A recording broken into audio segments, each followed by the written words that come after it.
Hi, I'm Diane, and I'm in my late 30s now. I live in Dallas, Texas. If you told me 10 years ago I'd be standing here feeling this solid ground beneath my feet, I wouldn't have believed you. Back then, my feet were always a little unsteady, like the world was always tilting slightly away from me. I guess that happens when you spend your whole life trying to balance everyone else's needs on your shoulders while denying your own. Maybe you know that feeling? That quiet hum of resentment under the surface of being the good one, the reliable one, the one who always showed up, always helped out, always sacrificed without a second thought. I spent a long time being that person.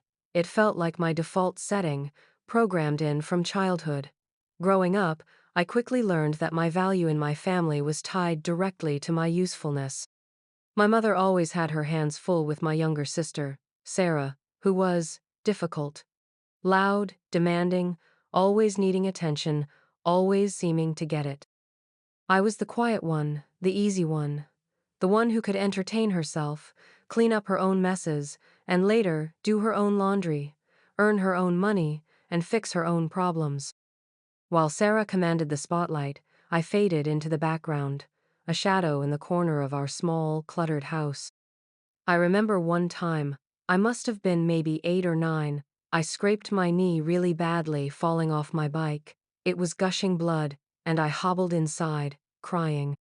My mother was helping Sarah with some dramatic, invented crisis. I think it was a lost doll that was likely under the couch cushions. My mother just glanced at me, sighed, and handed me a box of Band-Aids. "Fix it yourself, Diane," she said, not unkindly, but completely without the fuss or comfort she offered Sarah daily. "Sarah needs me right now." So I did. I cleaned the wound myself, stuck on the Band-Aid, and went back outside. That became the pattern, didn't it? Fix it yourself, Diane. Everyone else needs me. That early lesson stuck.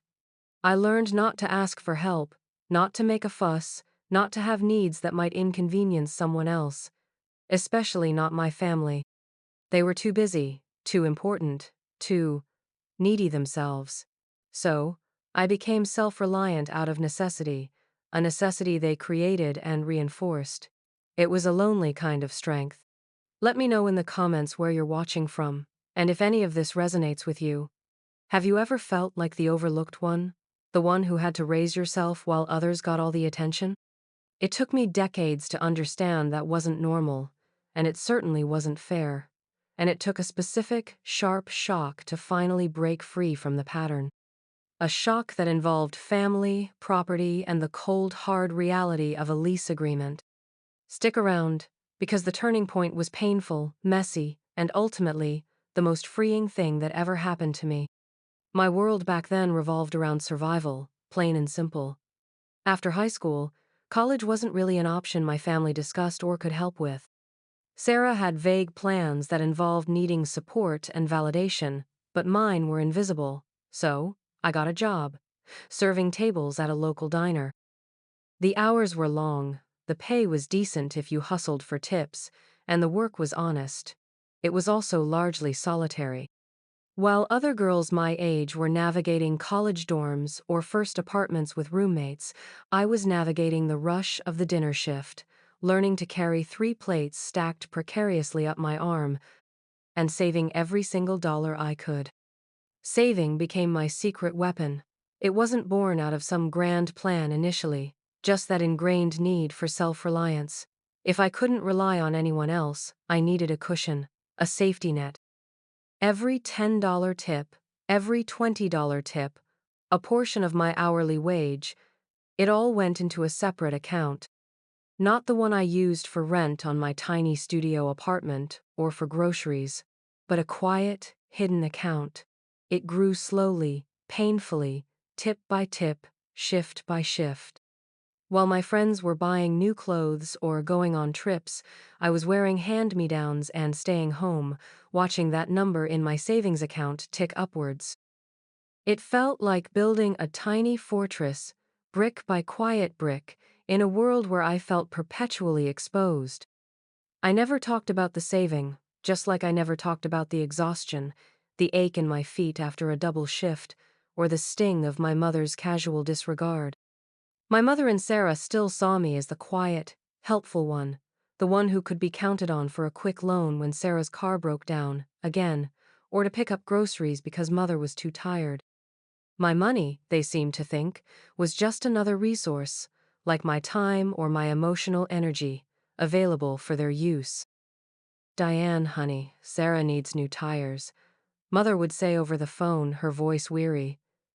"Could you just send her some money? She'll pay you back." Sarah never paid me back, not once. The small loans for emergencies, for bills, for whatever crisis Sarah was currently embroiled in, they were just absorbed into the ether of family expectation.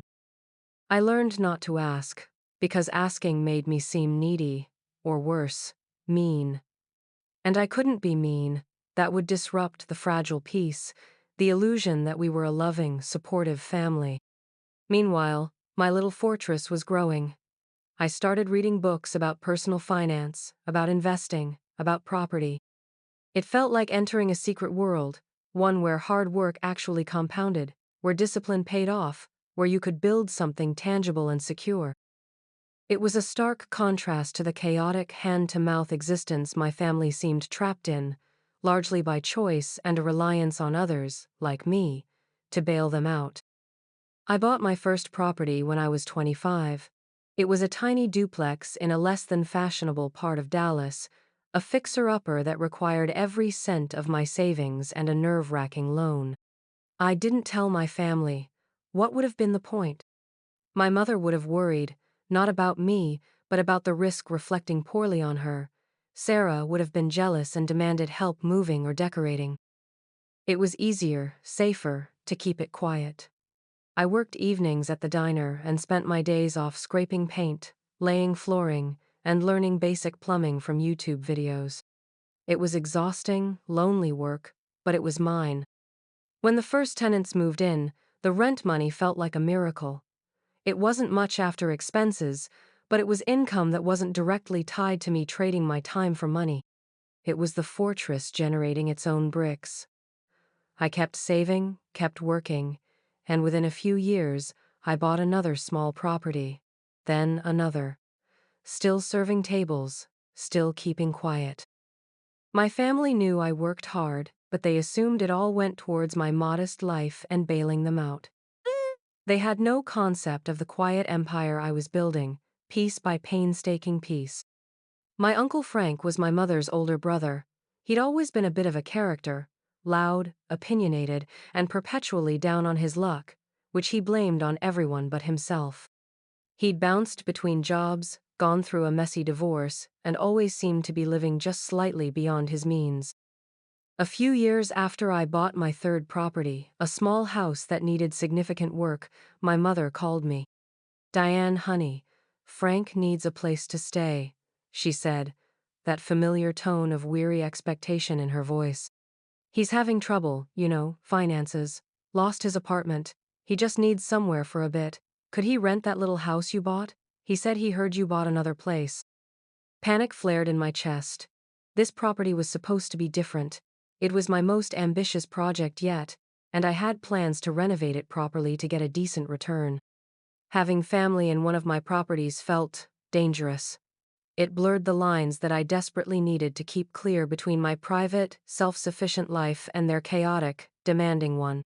"Mother, I'm actually planning to do a lot of work on that house," I hedged. "It's not really ready for tenants yet." "Oh, it's fine, honey. Frank doesn't mind a bit of a fixer-upper," she said dismissively. "He just needs a roof over his head. And he's family. You can give him a good deal. He'll be reliable. Keep an eye on the place." Reliable? Uncle Frank? The man who couldn't hold down a job or pay his own bills? I knew, instantly, that this was a terrible idea. But saying no to my mother felt like a physical impossibility. It went against decades of programming. The words caught in my throat. "Okay, Mother," I heard myself say, my voice small. "Okay, I'll talk to him." And so Uncle Frank became my tenant. We agreed on a rent that was significantly below market rate. The family discount, he boomed when I reluctantly named a price. He promised to help with repairs, which he never did.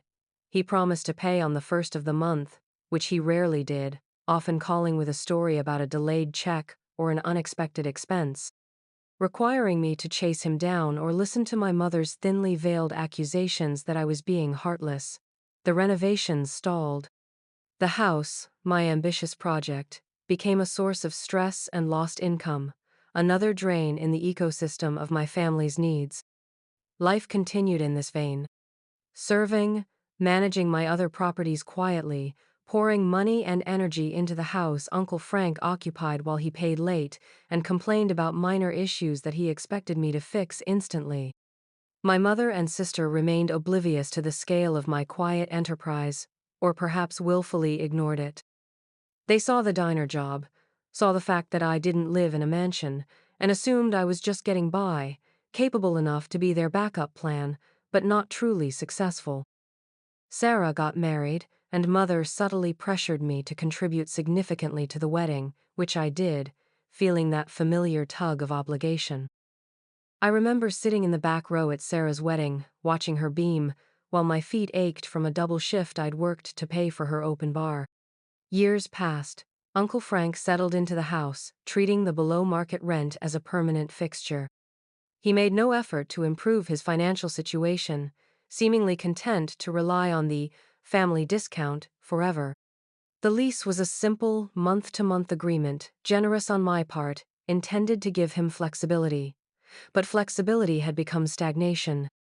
The house was deteriorating, Uncle Frank was causing issues with the neighbors, who called me, and the rent was nowhere near covering the costs, let alone generating income or allowing for the necessary repairs. Meanwhile, my other properties were doing well. I had learned the market, learned how to manage tenants, learned how to make smart investments. I was no longer just scraping by. I was, dare I think it, thriving. Quietly, of course. My family still saw me through the old lens. The dependable, slightly poor but generous Diane. Sarah would call, complaining about money while showing off new purchases on social media, hinting darkly that if only she had my knack for saving a knack she never actually saw, her life would be easier. My mother would still call, needing help, needing money, needing emotional support she never reciprocated. The resentment, buried for so long, began to fester. Every time Uncle Frank's rent check was late, every time my mother made a casual, self-serving assumption about my resources, every time Sarah hinted at my supposed financial ease while ignoring her own choices, another layer of frustration built up. It wasn't just about the money anymore. It was about being seen, truly seen, for the effort I put in, the sacrifices I made, the life I had built against the odds they had, in many ways, created for me. They weren't just oblivious, they were willfully ignorant, because acknowledging my success would require them to acknowledge their own lack of effort, their entitlement, and the fundamental unfairness of our dynamic. The lease renewal came up for Uncle Frank's house. Not a formal renewal of a fixed term, since it was month to month, but the point where I knew I had to make a change. The financials on that house were a disaster. I needed to raise the rent to market rate, or I needed him to move out so I could finally renovate and rent it properly. This wasn't just a financial decision, it felt like a pivotal moment, a test of whether I could finally prioritize myself over the comfortable dysfunction of my family. My hands trembled as I drafted the letter. I decided to give him options: the new market rate rent, or 60 days' notice to vacate. It was standard practice, professional, fair by any objective measure. But doing it for family, for Uncle Frank, who expected the family discount forever, felt like an act of rebellion. I delivered the letter myself. It was a Wednesday evening. Uncle Frank was watching television, the volume loud. The house smelled faintly of stale cigarette smoke, despite my strict no-smoking clause in the never-updated lease. "Hey, Uncle Frank," I said, standing in the doorway. He grunted, eyes on the screen. "Oh, hey, Diane. You collecting rent? Got a little short this month? Maybe next week?" That familiar phrase, maybe next week, always maybe, never a firm date. No, Uncle Frank. Not collecting rent tonight, I said, trying to keep my voice steady. I held out the envelope. This is about the lease. It's a notice about the rent. He took the envelope, his brow furrowing. He tore it open and scanned the contents. His face went from annoyed to disbelieving, then to furious. What in the actual hell is this, Diane? He roared, jumping up from the sofa. The television blared behind him. You're jacking up the rent? To this? He waved the letter wildly.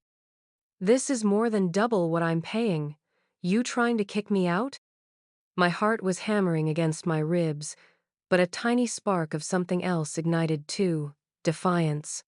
Uncle Frank, the rent hasn't changed in 5 years, I said, finding my voice. It's significantly below market rate. I can't afford to keep it like this. The letter explains the new rate, which is fair for the area, or it gives you 60 days to find somewhere else. Fair? He scoffed, taking a step towards me. Fair? This is family, Diane. You're supposed to help family. Your mother said you'd give me a good deal. I did give you a good deal, Uncle Frank, I replied, trying to stay calm. For 5 years. But this is a business property. I have costs. Taxes, insurance, maintenance. I need the rent to cover those things and allow me to do necessary repairs to the house. It's falling apart. It wouldn't be falling apart if you took care of it, he shouted, his face red. I've been here, looking after it. And this rent, this is outrageous. I can't afford this. Where am I supposed to go? That's why I gave you 60 days' notice, I said, feeling a knot tighten in my stomach. This was exactly the reaction I'd dreaded, the guilt-tripping, the deflection of responsibility. It gives you time to find a new place. 60 days? You want me out in 60 days? He laughed, a harsh, ugly sound. After I helped you out? After I took this dump off your hands? You think you're some kind of big-shot landlord now, running off family? I'm trying to run a business, Uncle Frank, I said firmly, using the word business deliberately, trying to create distance. And I need the rent to be at market rate. Market rate? Don't talk to me about market rate. I'm family, he insisted, hammering the point home. You owe me. Your mother will hear about this. She won't like this one bit, Diane. Not one bit.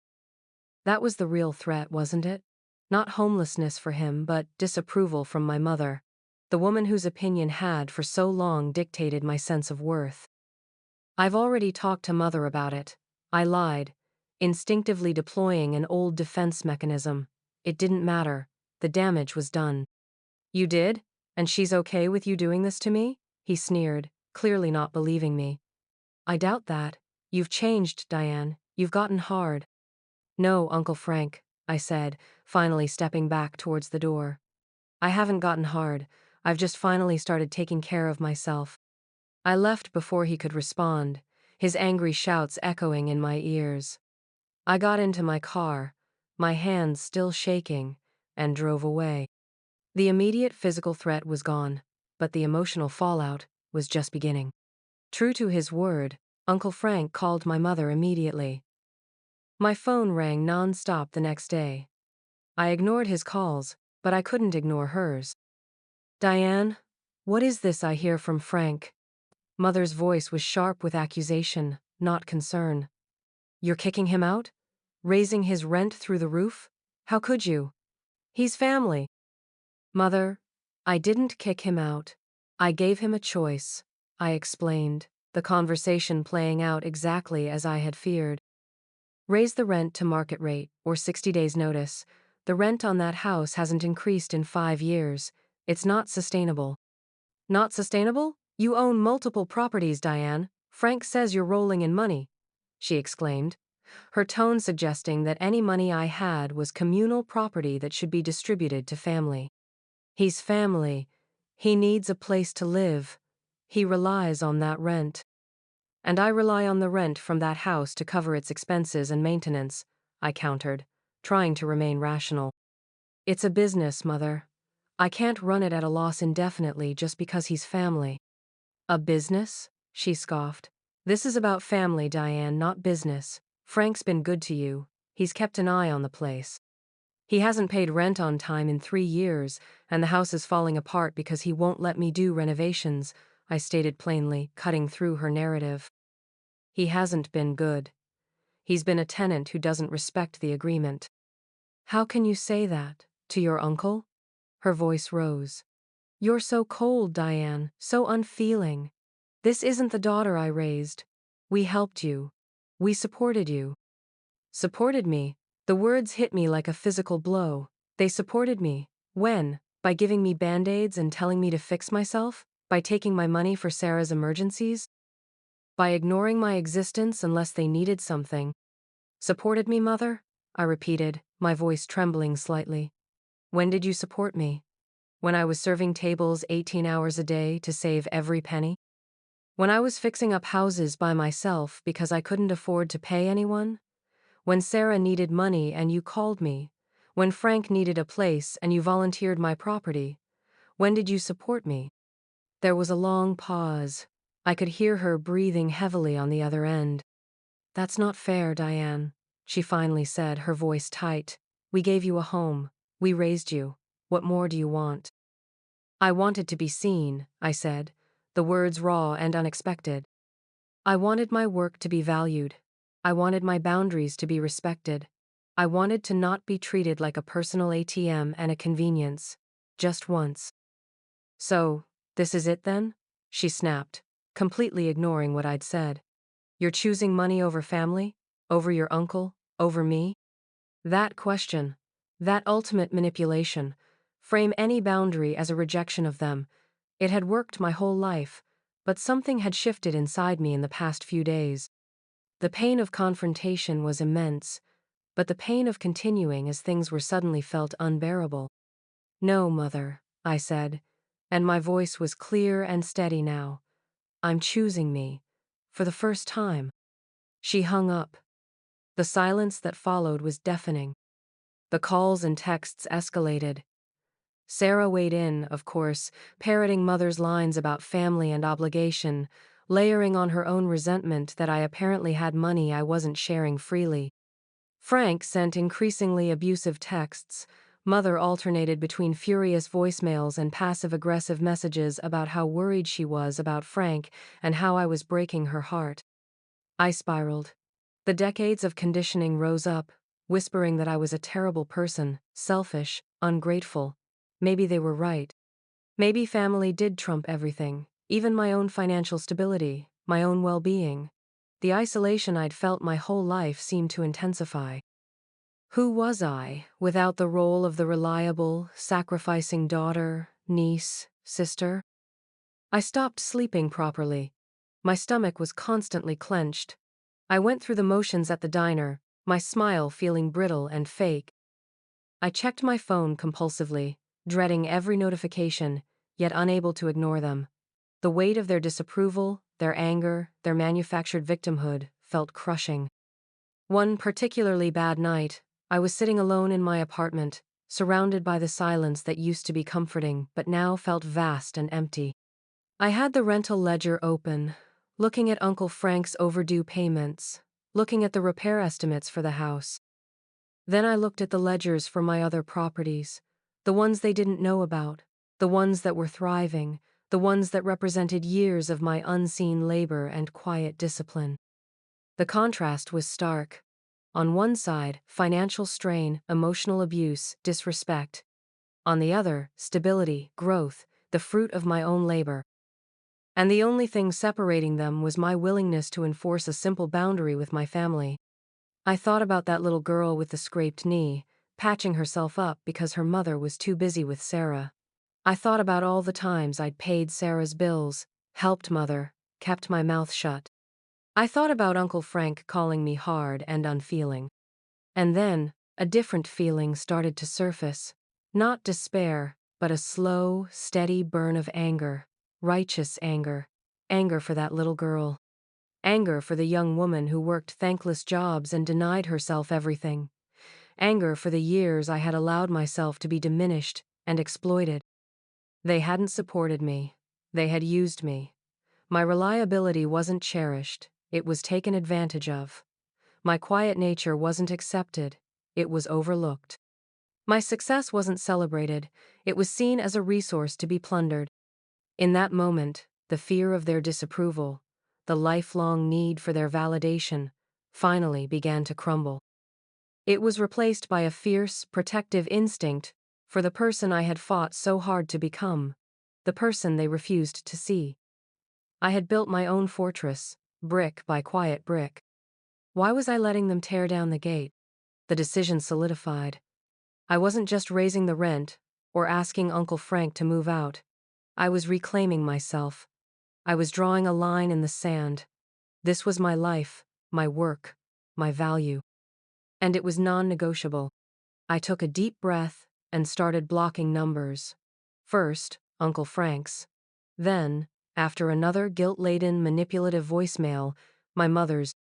I hesitated on Sarah's, but a quick scroll through her social media, seeing her posting about difficult family members while clearly referencing me, sealed the deal. Blocked. The immediate silence was jarring. The constant ping of notifications stopped. The flow of angry, hurtful words ceased. It felt empty. But as the hours passed, the emptiness began to feel less like a void and more like peace. A vast, quiet peace I hadn't realized was possible. The 60 days before Uncle Frank had to either pay the new rent or leave were tense. He didn't respond to my attempts at professional communication via certified letter, ensuring a paper trail. My family didn't contact me directly after being blocked, but the flying monkeys appeared. Distant cousins, family friends, all calling or texting me with vague messages about family and talking things out, and being reasonable. I sent polite, firm replies.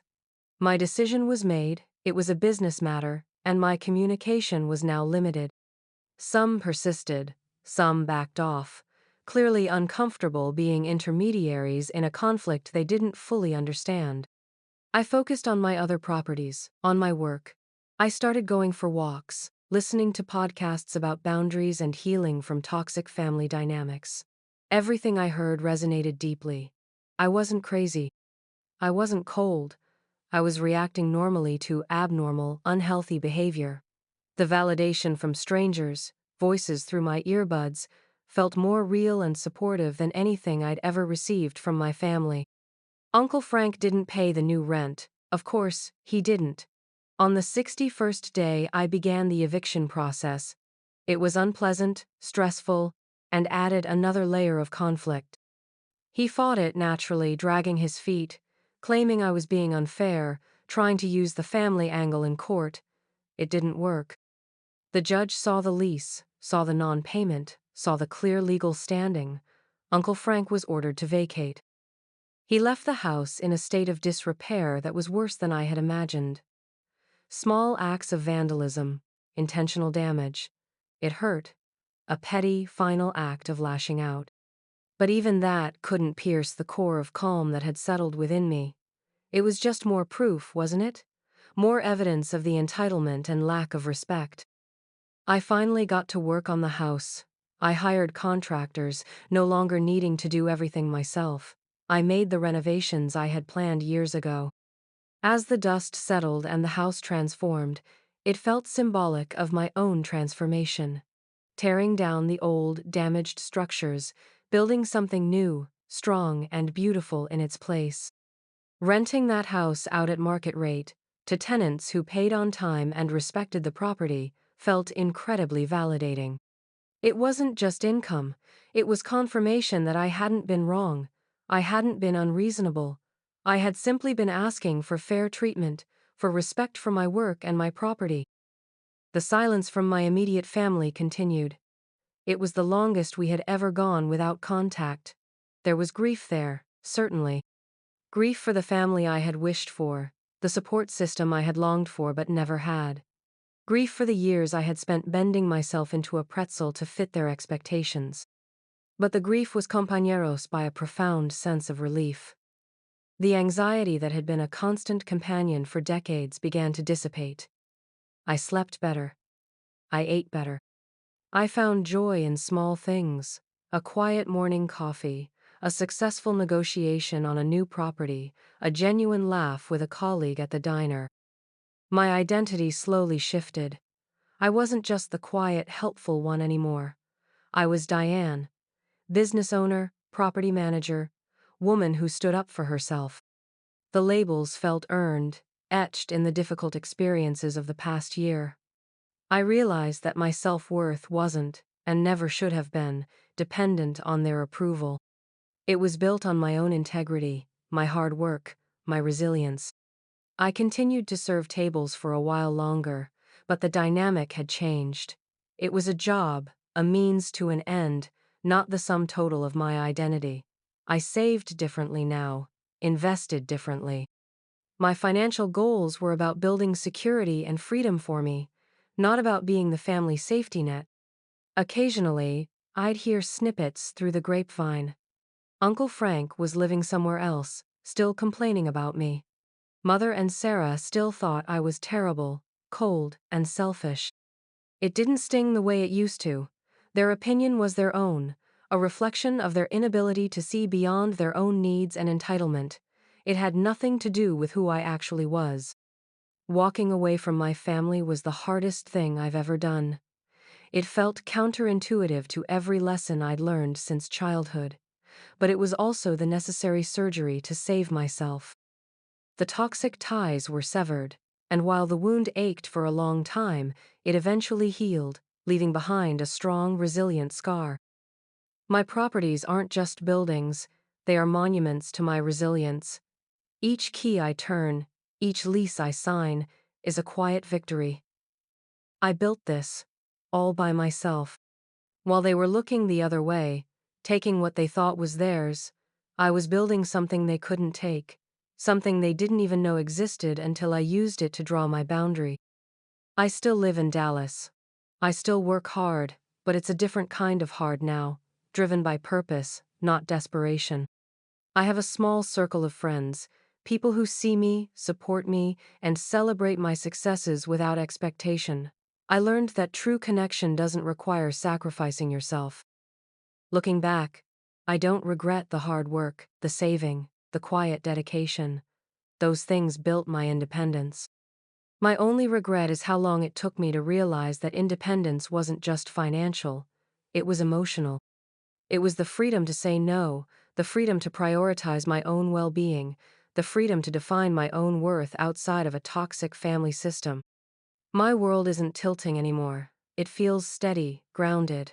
I stand on the foundation I built myself, brick by quiet brick, tip by tip, property by property, and it is strong enough to hold me. So, that's a glimpse into my story. A story about quiet work, loud betrayal, and finding the courage to choose yourself. It wasn't easy, and honestly, it still isn't always easy navigating the aftermath, but the peace and freedom I've found are priceless. If any part of my story resonated with you, if you've ever felt overlooked, taken advantage of, or struggled with setting boundaries with people you love, you are not alone. Your feelings are valid. Your work has value, seen or unseen. Your needs matter. I truly hope sharing this helps someone out there feel a little less alone, a little more understood. If you connected with this, please give the video a like. It helps more people find these stories. Subscribe if you want to hear more stories about navigating difficult relationships and finding your own path. And please, feel free to share your own experiences or thoughts in the comments below. Reading your stories is incredibly powerful and helps build this community. Thank you for listening. Remember, you are worthy of respect, boundaries, and a life built on your own terms. You have the strength within you.